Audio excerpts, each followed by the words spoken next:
महाराष्ट्रावर हिंदी थोपण्याचं कारण, महाराष्ट्रामध्ये येणारी उत्तर प्रदेशमधले, बिहारमधले किंवा हिंदी बेल्टमधल्या लोकांच्या सोयीसाठी महाराष्ट्रावरती हिंदी थोपली चालली का? महाराष्ट्रावरती हिंदी भाजपाच्या येणाऱ्या भविष्याच्या राजकारणाच्या दृष्टीनं हिंदी थोपली जाते का?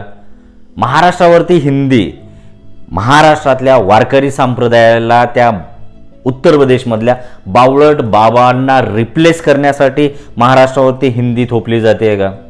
महाराष्ट्राची फुले शाहू आंबेडकरांची जी पुरोगामी विचारश्रेणीला रिप्लेस करून हिंदी बेल्टमधली भोळ्या बाबड्या किंवा बावळट लोकांचे, बाबांचे जे सत्संग राहतात त्यांनाही रिप्लेस करण्याचा प्रयत्न होतोय का? आणि ह्या कवळ्या मनावरती पहिलीपासून तुम्ही हिंदी कंपल्सरी करण्याच्या पाठीमागचा उद्देश काय आहे?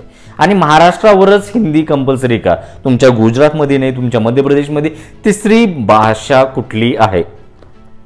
उत्तर प्रदेशमध्ये कुठली भाषा आहे? बिहारमध्ये तिसरी भाषा कुठली आहे? दिल्लीमध्ये तिसरी भाषा कुठली आहे? तुमच्या गुजरातमध्ये तिसरी भाषा कुठली आहे? मग महाराष्ट्रावरतीच तिसरी भाषा म्हणून हिंदीचा अवलंब का केला जातो किंवा हिंदी लादली का जाते? आणि आपले मुख्यमंत्री तर महाराष्ट्राचे मुख्यमंत्री नाहीतच, ते गुजरात्यांचे नोकरांचे नोकर आहेत, म्हणजे मुख्यमंत्री सो कॉल्ड महाराष्ट्राच्या भाषेमध्ये. ते असं ते मुख्यमंत्री नाहीत, ते चोरून ईव्हीएमच्या कृपेने झालेले मुख्यमंत्री आहेत.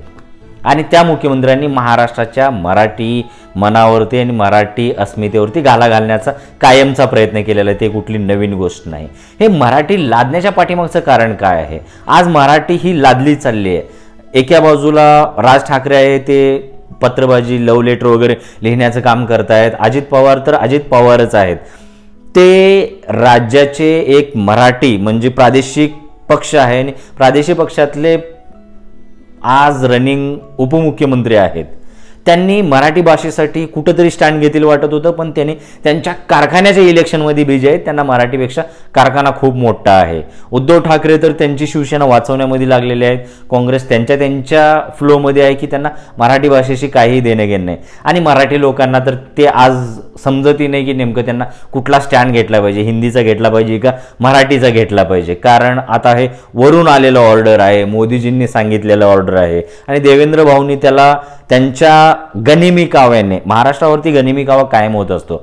छत्रपती शिवाजी महाराज हे गनिमी काव्याचे जरी जनक असले, त्यांच्यानंतर महाराष्ट्रावरती गुजरात्यांचा कायम गनिमी काव्याने आक्रमण होत असतो. आणि ते छत्रपती शिवाजी महाराजांनी गुजरात्यांना 2 वेळा लुटलं होतं, कारण ते पैसा ईस्ट इंडिया कंपनीला आणि तिकडे बाकीच्या लोकांना मदत म्हणून जात होती, मुघलांना मदत म्हणून जात होती. म्हणून छत्रपती शिवाजी महाराज गुजरात्यांना लुटले होते.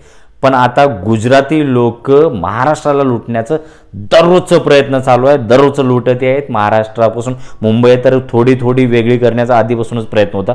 आता ते पूर्णपणे वेगळी किंवा त्यांच्या कब्जाच्या खाली मुंबई नेऊन देण्याचं सर्वात मोठं जर श्रेय कोणाला जात असेल ते माननीय श्री देवेंद्र फडणवीस आणि त्यांचेच छोटे मुख्यमंत्री जे 2.5 वर्षाचे झाले होते, एकनाथराव शिंदे.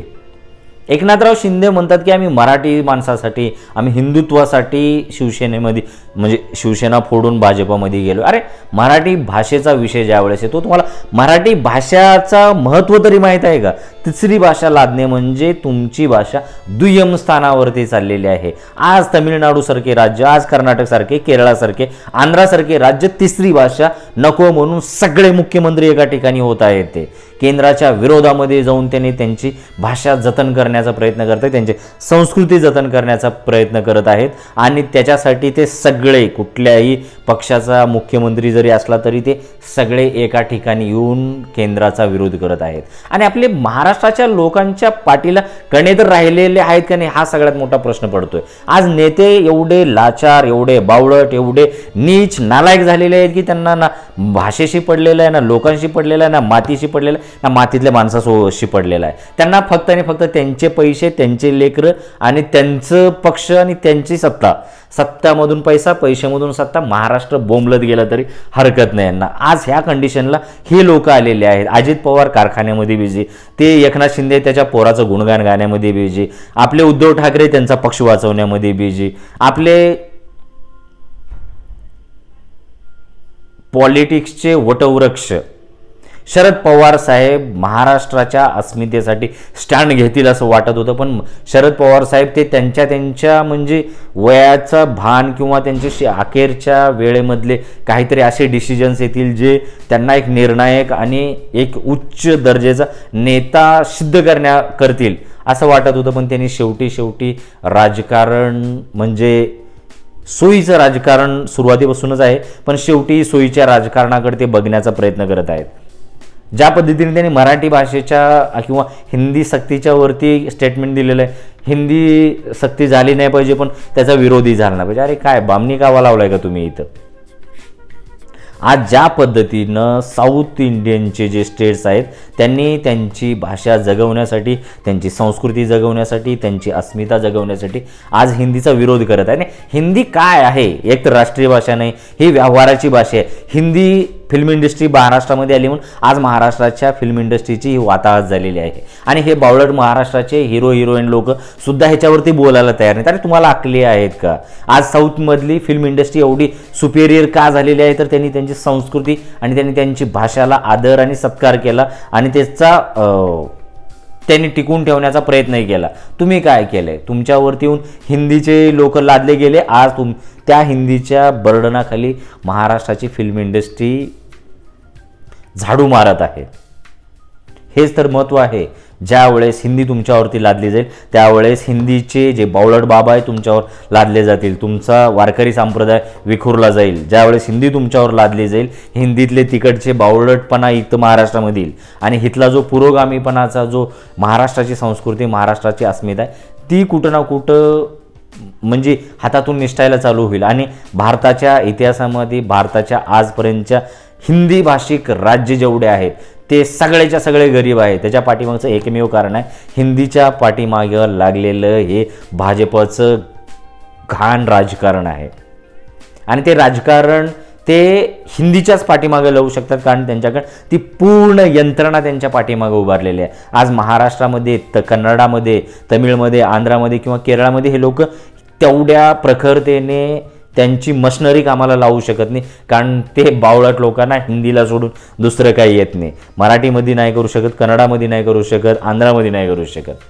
त्याच्यामुळं हे एकमेव पर्याय यांच्याकडे आहे की हिंदी सरसकट करण्याने येणाऱ्या भविष्यातल्या राजकारणाच्या सोयीसाठी चालू आहे. यांना जर हिंदी भाषेचा एवढाच कुळका असता तर हे हिंदी शाळा, मराठी शाळा जे गव्हर्नमेंटचे स्कूल्स आहेत ते लाखो शाळा भारतामधून बंद झालेले आहेत, त्याला वाचवण्यासाठी प्रयत्न करा ना. आज तुम्हाला जर भविष्याबद्दल एवढी चिंता असेल तर त्यांच्या सायन्सवरती, त्यांच्या टेक्नॉलॉजीवरती, त्यांच्या मॅथ्सवरती खर्च करा. त्यांच्या गव्हर्नमेंट स्कूलवरती त्यांना शाळा व्यवस्थित झाली पाहिजे. मग त्यांना जे भाषा पाहिजे ती भाषा ते शिकतील ना. आम्हाला थोडीच हिंदी भाषा येत होती, आम्ही आमच्या सोयीची हिंदी भाषा बोलायला शिकलो ना. पण तुम्ही ते नाही तर तुम्हाला तुमच्या राजकीय स्वार्थासाठी मराठी भाषा दुय्यम करून प्रथम भाषेला तुम्हाला हिंदीला आणून ठेवायचा जेणेकरून तुमचा बावळटपणा महाराष्ट्रामध्ये चालला पाहिजे. आणि आज ह्या गोष्टीला सर्वोपरी कारणीभूत जे आहेत आजचे सरसकट राजकारणी लोक आहेत. पक्ष कुठलाही असो, सरसकट राजकारणी लोक आज ह्या मराठी भाषेच्या रक्षणासाठी उभारायला तयार नाहीत. ज्या पद्धतीनं तमिळनाडू, आंध्र, कर्नाटक आणि केरळ उभारतोय. हा या उभारतील कशी? यांचे सगळेच्या सगळे म्हणजे दोन्ही हात तुपामध्ये आणि मुंडके कडाईमध्ये गाठलेले आहे त्यांनी. एवढं यांची प्रतिमा मलिन झालेली आहे किंवा हे तेवढे भ्रष्टाचारामध्ये म्हणजे बुडालेले आहेत की ह्यांचे स्टँड घेण्यासाठी सुद्धा ह्यांच्याकडं तो एक जिगरा राहिलेला नाही. लाचार लोक आज सत्तेमध्ये आहेत, लाचार लोक आज सरकार चालवत आहेत आणि विरोधामध्ये सुद्धा तेवढेच लाचारी राहिलेले आहे. यांना रस्त्यावरती येऊन आंदोलनं करून किंवा त्याच्यासाठी झगडायची, झुंजायची आज कुणामध्येही तयारी नाही. आणि हे सगळे नेते महाराष्ट्र डिझर्व करतोय कारण तुम्ही ह्या लोकांना डोक्यावर घेऊन बसलेला आहे. धन्यवाद.